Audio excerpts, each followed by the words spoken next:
Hello, Marianna. Hello. Here we are in the same studio at the same time for We once. are. For a special project. Yeah, we are talking about one of my favourite topics, football and the World Cup. Maybe one of your favourite topics. Well, it's about to be, yeah. I mean, I always get into it when it is the World Cup. Yeah, and also I think that this World Cup is particularly interesting, which is why we're talking about it, because it's obviously happening in the US, Mexico, Canada, and there is lots to discuss in terms of geopolitics. And there's a lot going on between a lot of countries at the moment, and a lot of those countries are going to be meeting in the three host countries, the US, Canada, and Mexico. And we're going to have a bit of a theme of threes because we've brought together three podcasts. There's mine, Newscast. There's Americast, and I'm not alone. Not alone, Anthony, here in Washington, D.C. in America for the American World Cup show.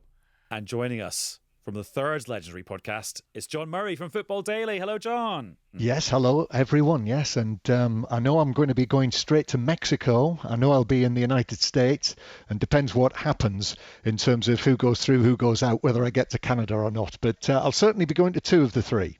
And for those of you who cannot see John, he's got his proper football commentary lip mic. So Which I feel is like he's brilliant. in the commentary booth already.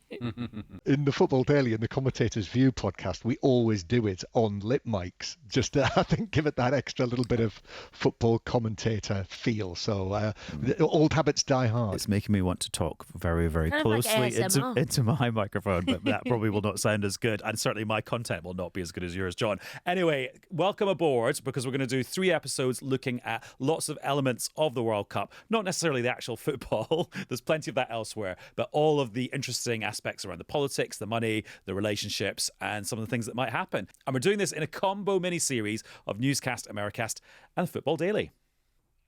Hello, it's Adam in the Newscast studio. And it is Marianna sitting next to Adam in the Newscast studio. And it's Anthony in the BBC Bureau in Washington, D.C. And this is John sitting at my desk where I am putting my final preparations to what I'm planning to use once I get to the World Cup for our commentaries. Does that mean you have a big binder? That's a stationary item very close to my heart. I'm looking around my desk here, Adam, and I've got piles of paper. I've got the current edition of World Soccer. I've got Diego Maradona's autobiography, and I've got various other books and files. So the answer is yes. Marianna's just got her phone, which has fallen out of her pocket. That was that little thud was. She's got everything on one device. No, Right. and no books or bookshelves, unfortunately. Right, we're recording 3 episodes. This is the first one. We're doing it on Thursday, the 4th of June, and it is the afternoon, just so you know what the world looks like as we're recording this episode right now. And this first in our 3-part series, we're going to look at kind of the genesis of this World Cup. How did it end up being in Canada, the USA, and Mexico, which is quite an unusual situation. And also this intriguing relationship. I don't want to call it a bromance because that's bit of a cliche now, between the two presidents, Donald Trump and Gianni Infantino of FIFA, because that's an interesting story in itself. So, John, when did you realize you would be spending this summer in North America? Yeah, well, it was when it was announced that it would be the very first World Cup that was to have 3 hosts in the United States, Canada, and Mexico. And the reason for that is it is the biggest World Cup that there's ever been. So it's been expanded by FIFA to include 48 teams.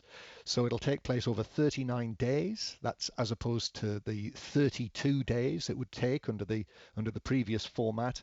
And I think as well, most significantly in terms of the number of matches, now 48 team World Cup means 104 matches compared to 64 in the previous recent editions of the World Cup. So teams these days will have to get through 8 matches to win it instead of 7. So that's it. It is very simply the biggest that there's ever been. And Marianna, because it's America and it's so polarized and Trump is so dominant as a political figure, this is like, I don't know, the Oscars, the Met Gala, whatever. There's a Trump element to it, irrespective of what we're actually talking about as the substance of the thing. Yeah, and I think that's actually why so many people are quite engaged with this, even who aren't that fussed about football. I mean, I say this as like I'm very obsessed with football, but quite a lot of people I've been talking to and getting messages from who've been spotting stuff on their social media feeds and saying, oh, like this is coming up about the World Cup. So much of that content is about the politics rather than the sport itself. And I think it'll be quite interesting to see when the World Cup actually gets going, how much the politics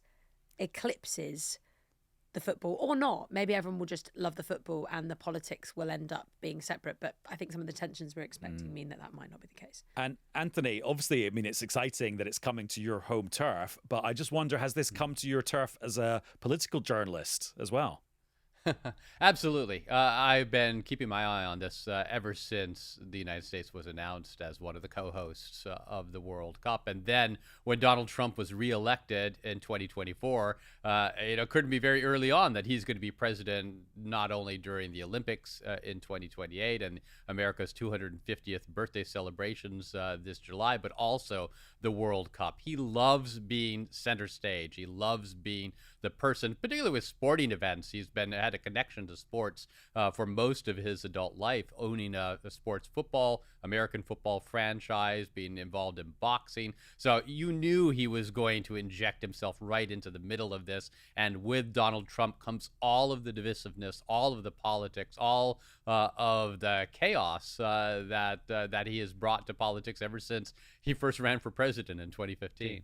Although, John, I just wonder with you as a veteran, and I mean that in a nice way, that actually this is maybe nothing new, because loads of World Cups take place against a backdrop of controversial things, usually in the host country. Yeah, I'll take that in the manner intended, Adam. Yeah, as I say, I have personally been to 7 of the World Cups. This is the 23rd. And really, actually, since the very first one in 1930 in Uruguay, I mean, politics played a big part in the fact that it was decided to be in Uruguay, who had one of the strongest national teams at the time. But if you think back, the next one, 1934 in Italy, Mussolini was all over that one. And the first one I can properly remember watching on the television when Scotland were famously there, Ali's Tartan Army in 1978. And I've actually got my World Cup 78 Panini sticker book here with me as well, which I almost filled up.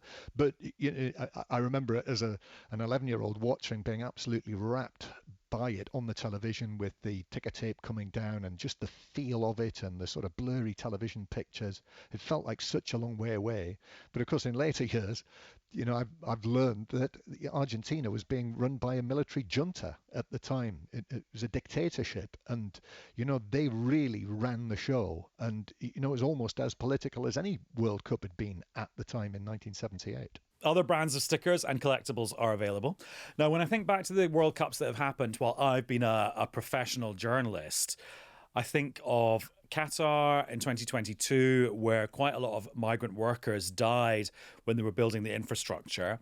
And then the Russian invasion of Crimea in 2014, which was obviously before the World Cup happened in Russia in 2018. And when you talk to people about their memories of those tournaments, they talk about the football. They don't talk about the controversies in the build up to the tournament. Yeah, and I think that, in the build up especially, there's a lot more kind of analysis and critique and reflection on the politics and what it'll mean and how it will unfold. And we saw that in the build up to both Russia and Qatar.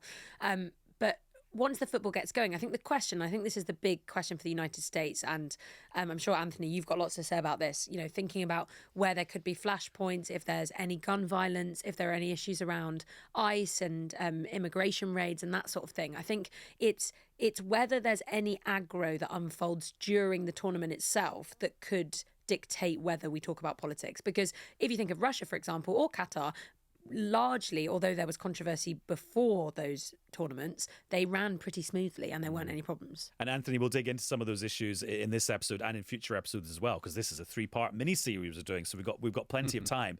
But Anthony, just give us this kind of the origin story of this World Cup. Like, why did the 3 countries get together in the first place?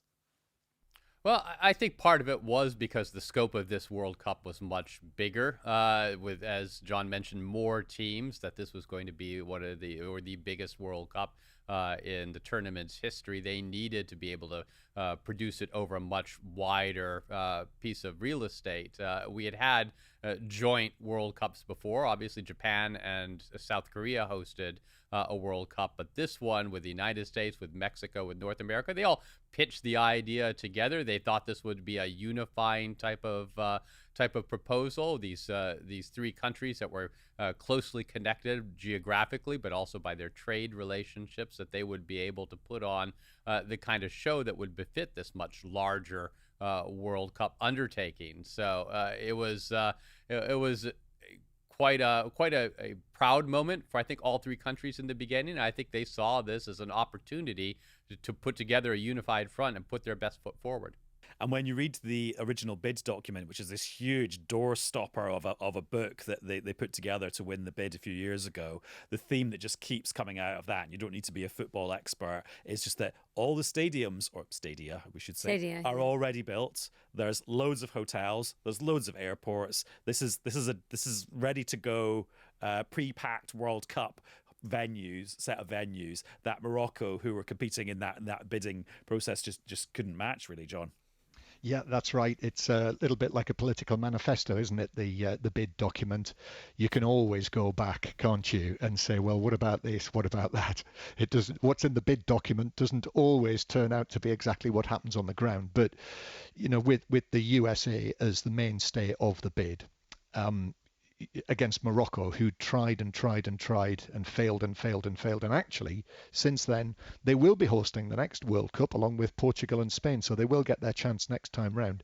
But yes, that was the infrastructure that existed in the United States and in Canada and Mexico, was a strong deciding factor, I feel, particularly when you look back to other recent World Cups, when it's been a real rush to get the stadiums finished. Although in saying that, I do know that in Mexico City, they've updated the Azteca Stadium, and I know that's a little bit of a race against time to get that ready for the start of the World Cup. Good. There's a Challenge Annika subplot, because you do need that in the build-up to all major sporting events, even if the hosts claim everything's ready to go. Anthony, also in that bid book, the kind of the big slogan that they keep pushing is unity, certainty, opportunity. Well, certainly two of those three things have been in short supply in North America in the two Trump presidencies. Yeah, it's been a difficult time for U.S., Mexico, Canada relations.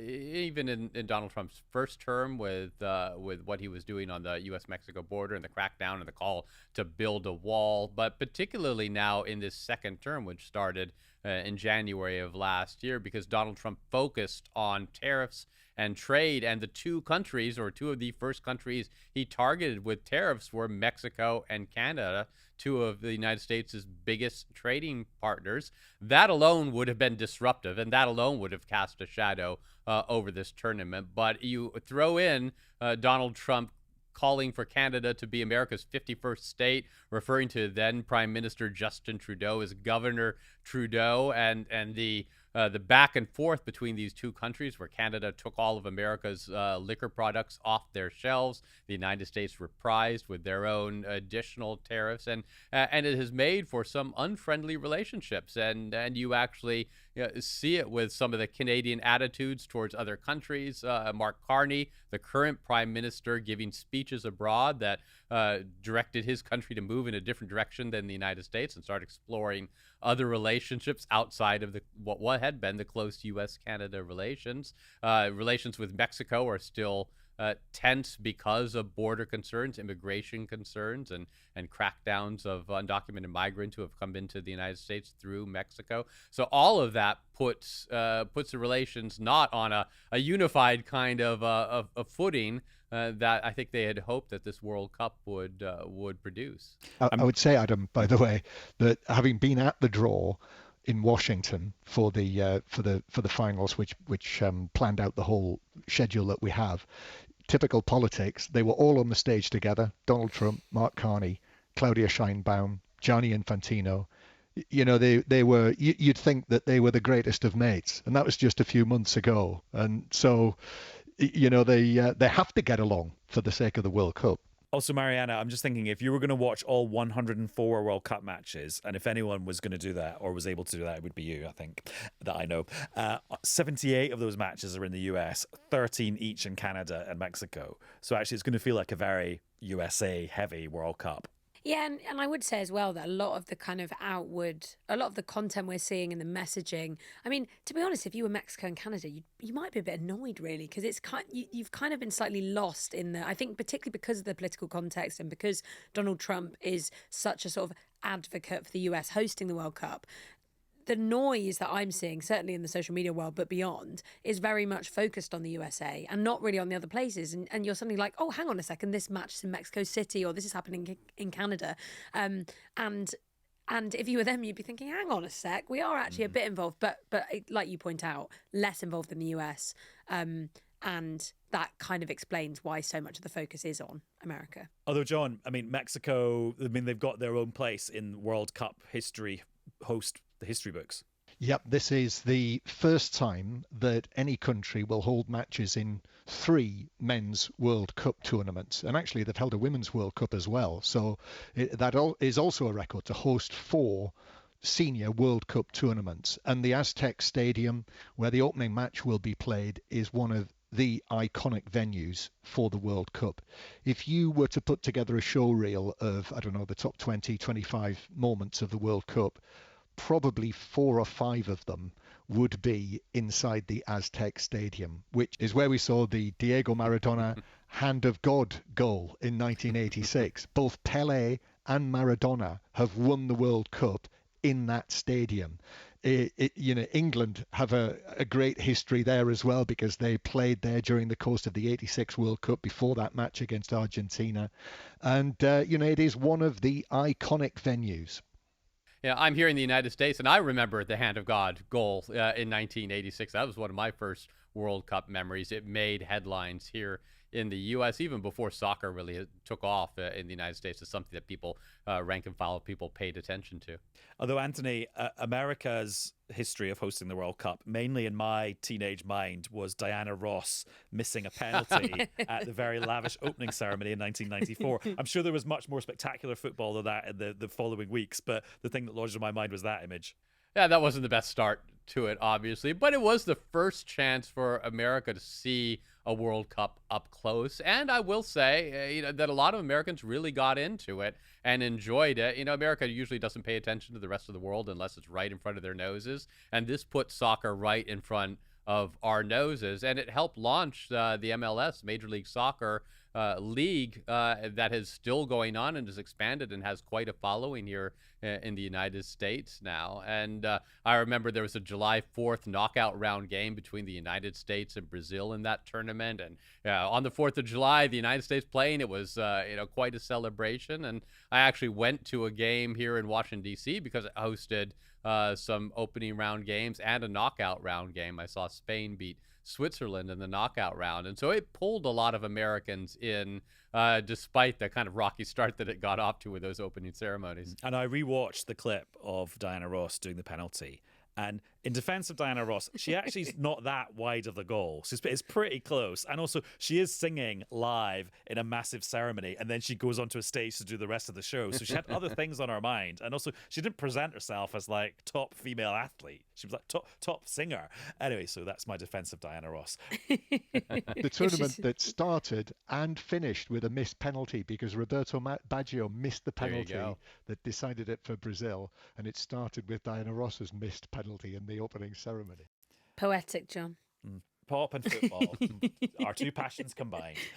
Right, talking of celebrities, John, just introduce me to the FIFA president, Gianni Infantino, who is actually becoming, I feel, sort of more and more of a global character. Yeah, and I think part of that is his very close relationship with Donald Trump.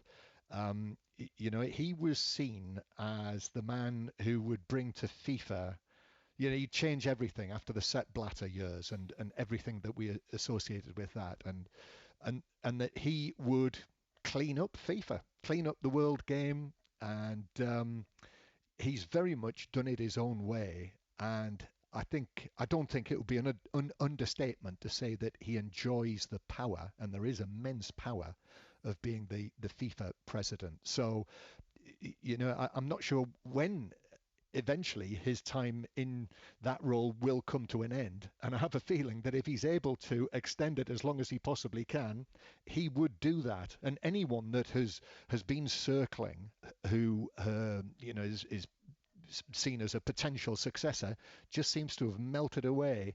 He is an extremely powerful man, possibly the most powerful man in world sport. And let's get a little flavour of his relationship with Donald Trump. This is a little bit of their conversation in the Oval Office, which was in August 2025, when there was a handover of some silverware, although it was probably actually goldware now that I think about it. Because it's for winners only. And since you are a winner, of course, you can as well touch it. It's pretty heavy. Yeah. It's the winner trophy. The last one who lifted that is Lionel Messi of Argentina. And here it is in the Oval Office. And Marianna, Gianni Infantino seems to be handing things over to Donald Trump every time he sees him. Well, I was going to say that I feel like Infantino and Donald Trump's relationship, certainly, well, people's discussion about that relationship really was turbocharged when this incredibly viral clip spread everywhere when Chelsea won this competition, which is like the what is it even called? FIFA Club World Cup. Yep. Sorry, not to disparage it, but